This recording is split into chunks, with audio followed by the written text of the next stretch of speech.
Tisztelettel köszöntöm a kedves résztvevőket.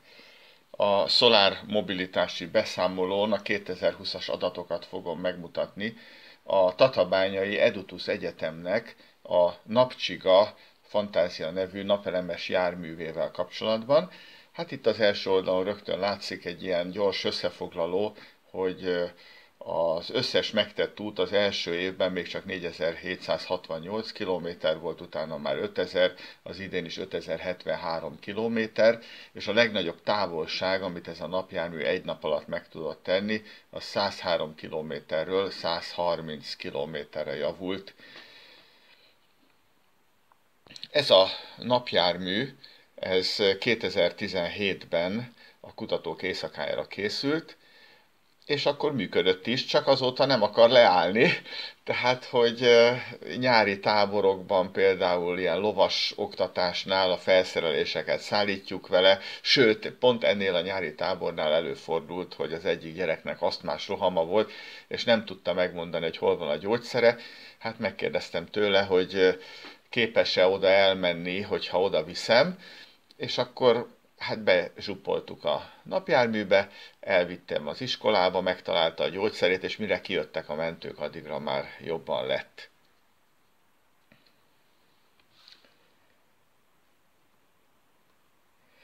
A napjármű az körülbelül így néz ki. Hát látjuk, hogy van egy nagyméretű csomagtere, egy puttonya, amely 3 napelemmel van burkolva, és van egy kisméretű vezetőfülkéje. Egy teljesen elektromos kínai fagylaltos kocsi lett átalakítva a felhasználásnak megfelelően a 2017-es kutatók éjszakájára. Most akkor gyorsan elmondom, hogy mit kell tudni erről a bizonyos napcsigáról.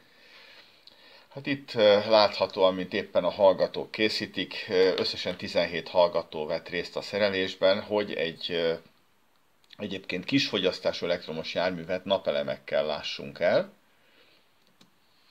Ez pedig a napjárműben az ülés alatt beépített fedélzeti kompjúter, az ELTE szombathelyi informatikai karának a segítségével, Gál László tanár úrral és néhány hallgatóval készítettük.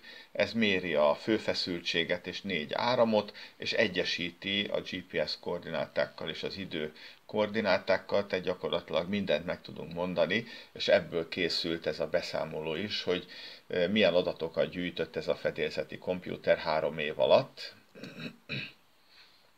A legfontosabb adatok, ez egy éves kimutatást jelent, a 2020-as évet, hogy télen bizony leesik a feszültség, nem azért, mert hideg van, hanem hogy ténylegesen a használat során nagyon lemerül az akkumulátor, és hetekig tart, míg föltöltődik. Aztán persze tavasszal, nyáron már abszolút nem ez a jellemző, hanem 1-2 naponként ilyen 20-40 kilométereket tesz meg a napjármű, általában hasznos tevékenységgel. Ez egy viszonylag fontos ábra minden napjárműnél, hát már akinek van napjárműve, hogy a nulláról indulva 2-3-4 volttal 1,5-2 kilowattórával emelkedik a feszültség minden nap, és amikor viszont halad a napjármű, akkor ebből egy lejtő mentén fogy az energia, kb. 15 km ér 1 voltot és 0,4 kWh, tehát hogyha valaki elmegy mondjuk 70 km-re, akkor már jogos, hogy 3 volttal lejjebb kerülünk, és ha 130 km-re elmegyünk, akkor pedig már 7 volttal, 8 volttal lejjebb kerülünk az induló értékhez képest, annak ellenére, hogy közben süt a nap. Hát ez azt jelenti, hogy körülbelül ennyit lehet megtenni a napjárművel. Ezt tudja a nap. Látszik, hogy itt napi 1-2 kWh-ról van szó, éves átlagban 1 kWh, nyáron inkább 2 kWh, és télen pedig fél kWh alatti értékek vannak. Ezt összehasonlíthatjuk egy járműnek a fogyasztásával, 1 liter benzin, vagyis 10 km egy átlagos járműnél az 10 kWh, tehát mondhatjuk, hogy az átlagos járművek 20-30-40-szer többet fogyasztanak, és azt az energiát bizony nem termelik meg maguknak, míg a napcsiga az a felszínén lévő napelemekkel a saját energiáját folyamatosan megtermeli, és föl is használja. Ez azt jelenti, hogy tulajdonképpen hátán hordja Szaúd-Arábiát, és nem kell háborúzni az energiáért. Néhány adat, ami a napjármű idei közlekedésével kapcsolatos. Átlagosan 39 km van az akkumulátorban, és ez olyan 12 kilométerrel nő vagy csökken attól függően, hogy éppen használjuk, vagy éppen töltődik a napjármű. Ugye hálózatról egyáltalán nem lehet tölteni, tehát a töltődés az azt jelenti, hogy kínál a napon és föltöltődik. Egyébként menet közben is tud töltődni. Energiahatékonysága 5 liter, de nem 100 kilométerre, hanem 1000 kilométerre ennyit fogyaszt, és ezt is csak fogyasztaná, mert valójában megtermeli magának napenergiából. Költséghatékonysága nagyon jó, a legmagasabb csúcs, ahol eddig járt, az 700 méter volt, az írott kövön, volt dobogókön, volt a Kőris hegyen a Bakonyban, kb. 700 méteres csúcsok ezek.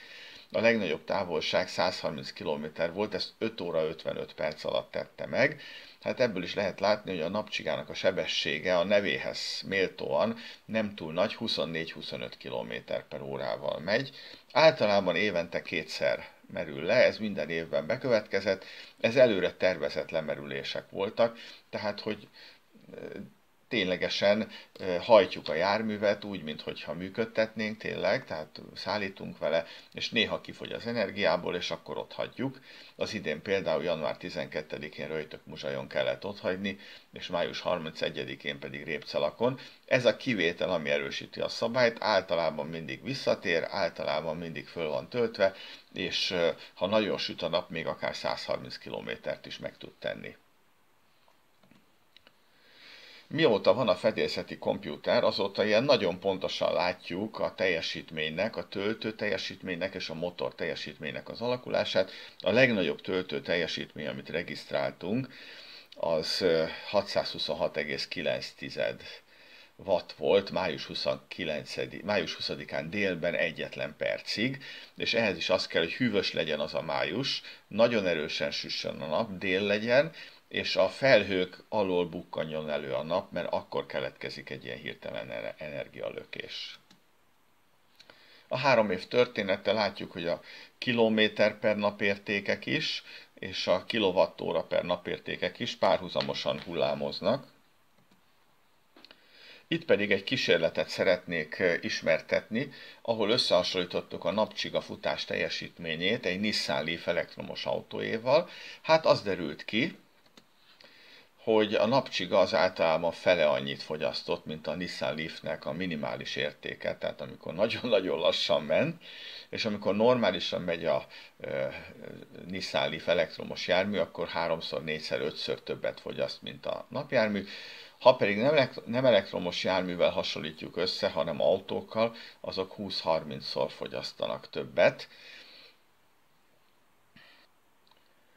Ami még érdekes, hogy amikor éppen áll a jármű, a Nissan Leaf az egy csúcsfogyasztást mutat, mert azon a kilométeren nagyon sokat fogyaszt, hiszen nem halad, viszont 800 wattot fogyaszt csak azzal, hogy fűti az akkumulátorát, meg működteti a számítógépét.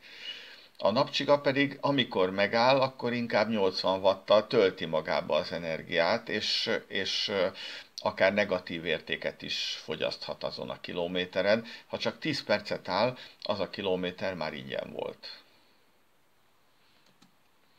Ez pedig a fedélzeti kompjúternek a kijelzője, ahol a sebességet, a motor teljesítményt, a töltési teljesítményt láthatjuk. Ez a 385 watt, ez úgy oszlik meg, hogy a piros sáv az a baloldali napelem teljesítménye, a fehér az a tetőpanel, és mivel balról süt a nap, ezért a zöld, a jobboldali panel az éppen alig kap energiát. Az 1470 watt, az pedig itt látható, hogy az utolsó 2 másodpercben 1470 watt volt, de előtte 20 másodperccel volt 2500 watt is, vagy volt éppenséggel nulla is. Lehet látni a megtett utat, az eltelt időt, a maradék energiát, a belső ellenállást és a névleges feszültségértéket. Erről majd mindjárt egy videót is fogok mutatni, hogy a menet közben ez a görbe hogyan alakult. Tehát mozognak ezek a számok. Egy kis fizika, nagyjából ez történik. Tehát amikor elindul a napcsiga, leesik 3-4 volttal a feszültség, és utána pedig folyamatosan a kilométerek és a megtett távolság és az elfogyasztott energia függvényében, ezek szerint a számok szerint, ahogy itt lehet látni, folyamatosan esik a feszültség, majd amikor megáll, akkor depolarizálódik. Ez még nem a napenergiás töltődés, ez csak azt jelenti, hogy magukhoz térnek az akkumulátorok, és utána több óra alatt az érték egyre magasabbra és magasabbra fölvándorol. Haladjunk, ez egy 2 napos túra volt, itt nagyjából 150 kilométert tett meg a napcsiga különböző célpontoknál, a Rábánál, Vadaspark, Strand, Zsira, vásárlás, tehát nagyjából ez a napcsigának egy nyári teljesítménye. Ennek a 2 napnak a történetét mutatja, hogy sok gyorsítás megállás volt az első nap is és a második nap is. Az első nap szinte nem esett a feszültség, kivéve talán délután estefele, a második nap pedig folyamatosan esett a feszültség, annak ellenére, hogy a 2 nap alatt kb. 5 kWh töltött a napcsiga a napelemtáblákon keresztül magába, de ebből 7-8 kWh meg el is használt. Hát úgy, hogy még a akkumulátorokba tárolt feszültséget, energiát is felhasználva. Ez egy parkolás, szintén tanulságos, a napcsiga déli tengellyel áll, az azt jelenti, hogy a tetőpanelen szépen látszik egy ilyen színusz hullámszerű domborulat, ahogy emelkedik a teljesítmény és csökken, és először jobbról süt a nap, majd átmegy a túloldalra a nap, és balról süt. Itt még azt is lehet látni, hogy egy parkoló autó délután 2 órakor elállt a napcsiga közeléből, és akkor a baloldali panel egy kicsit jobban tudott termelni. Ez arra is rámutat, hogy a napjárművel azért kell tudni parkolni. Szerencsére nyáron, amikor a napjármű sokat közlekedik, mindenki árnyékba szeret parkolni, a napjármű pedig a napon áll. Ezek pedig éjszakai műveletek. A nyári táborral kapcsolatban, amiről már az elején beszéltem, minden este volt funkciója a napcsigának, folyton kellett jönni, menni, vinni az ételmaradékokat, meg a kondérokat, és lényegében azt lehet látni, hogy semmit nem lehet látni, tehát hogy éjszaka ugyanúgy működik a napjármű, mint nappal, csak éppen nem tölt. Aztán másnap persze föltölti magát. Ez a szép Singer varrógép mintázat, ez tulajdonképpen 4 egyforma fuvar, amikor 2-2 ágyat a nyári táborba szállított a napjármű, és akkor itt látszik, amikor gyorsít, lassít, és amikor rakodások történnek. A napjármű részesedése a közlekedési lábnyomból. Szerintem ez egy nagyon érdekes témakör, hogy igazából mivel közlekedünk. Hát van, aki autóval, van, aki vonattal, busszal, azért tisztességes mennyiséget gyalogolunk is, csak annak nem sok az energiavonzata. Viszont 150 órát én például eltöltöttem egy évben gyaloglással, ami az egészség érdekében is fontos, és ezzel megspóroltam 40 000 forintnyi egészségügyi kiadást, mondjuk, és hasonlóan kerékpárral is az ember inkább nem költ, hanem takarékoskodik azzal, hogy mozog.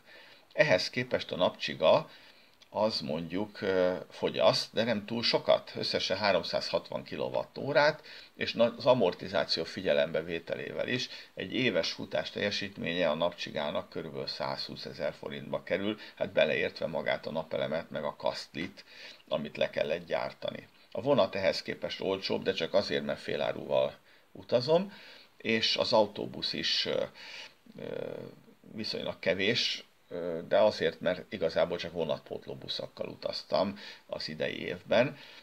Hát mi az autózás? Hát az autózás az én esetemben 100 km volt, nincs autónk, de taxival elmentem napelemekért, amik azóta föl is lettek szerelve, és a lányomék házán dolgozik 10 napelem. Az egy fuvar volt, és annak körülbelül 20 kg volt a széndioxid kibocsátása, de oda van írva megjegyzésben, hogy ez lehetne 2 tonna is, tehát egy átlagos autóhasználat esetén több tonnányi széndioxid kibocsátás történik.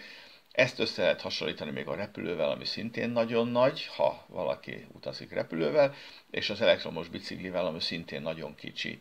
Így összességében mindösszesen 194, tehát kb. 200 kg-nyi széndioxid kibocsátása történt meg, és mintegy 2 tonnát viszont megspóroltunk az autózás és a repülőzés mellőzésével, tehát a napcsiga, meg a gyaloglás, meg a kerékpár, meg a vonat nagyon jó szolgálatot tesz a környezetvédelme érdekében, ezt szerettem volna így elmondani. Ez a napcsigának a gazdaságossági megtérülése, hát látszik, hogy valamivel több hasznot hajt, 49 forintot kilométerenként, mint amennyibe kerül a működtetése, az 26 forint. Érdemes összehasonlítani, hogy autók esetében ez a kilométerdíj, ez inkább 80 forint körül van, beleértve az amortizációt és az energiát is, tehát a napcsiga ténylegesen hasznot termel, az autóknál pedig ritka az a fuvar, amelyik 80 forint per kilométernél több hasznot hajt, tehát nem csak státusz céljából mennek az emberek ide-oda mondjuk a színházba, ahol most ugye harmadannyi ember ülhet le, és egymástól 2 széknyi távolságba. Tehát ez még nagyon messzire vezet ez a gondolatsor, de akkor nézzük meg, hogy ténylegesen az összenergiafogyasztásból mit tesz ki a közlekedés és a napcsiga. Hát kiderül, hogy ilyen 60-70 wattot, ebbe benne van a vonat is, benne van a kerékpározás, benne van az elektromos bicikli és a napjármű is. A napcsiga a maga 40 wattjával átlagosan. És hát persze hozzájönnek még a lovashuvarok és a gyaloglás és mindenféle egyéb közlekedési mód, tehát nem csak egyféleképpen lehet közlekedni. A havi futás ugyanezt a színusz görbét mutatja, az idei évben tavasszal volt egy visszaesés, mégpedig azért, mert a járvány miatt kevesebb helyre lehetett eljutni. Viszont ennek megfelelően a július például nagyon jól alakult. A napcsiga elment a Tatabányára, cseréltünk rajta napelemeket, nem azért cseréltük a napelemeket, mert szükség volt rá, hanem mérés céljából. Tehát ezen a járművön kísérleteket hajtunk végre, és az egyik ilyen kísérlet volt, hogy 2 napelemet lecseréltünk, és most azokat mérjük. Itt egy képgaléria, hogy merrefele járogatott a napjármű, ha valaki ebből többet szeretne, fölmegy a Facebookra és a napcsigát megkeresi. Hozzá kell tenni, hogy 1000-nél több kép van. Ez csak egy érdekesség, hogy így van lezárva az osztrák határ, például napjárművel át lehet jutni. Ez pedig a Balatonnál egy pihenő idő. Ugye a napjárműben így számítógéppel, internettel úgy el lehet pihengetni, nagyon kellemes a beltere, és árnyékot ad a fölnyitott napelemtábla. Ez pedig a Tihanyi révnél, ez pedig valami hasznos fuvar, ha jól látom, sárga barack. Ez Budapesten, ahol jóval kevesebb a fény, elsősorban a házak miatt, a házak árnyékot vetnek. Itt egy díjkiosztóra mentünk, ez pedig egy demonstráció szintén Budapesten.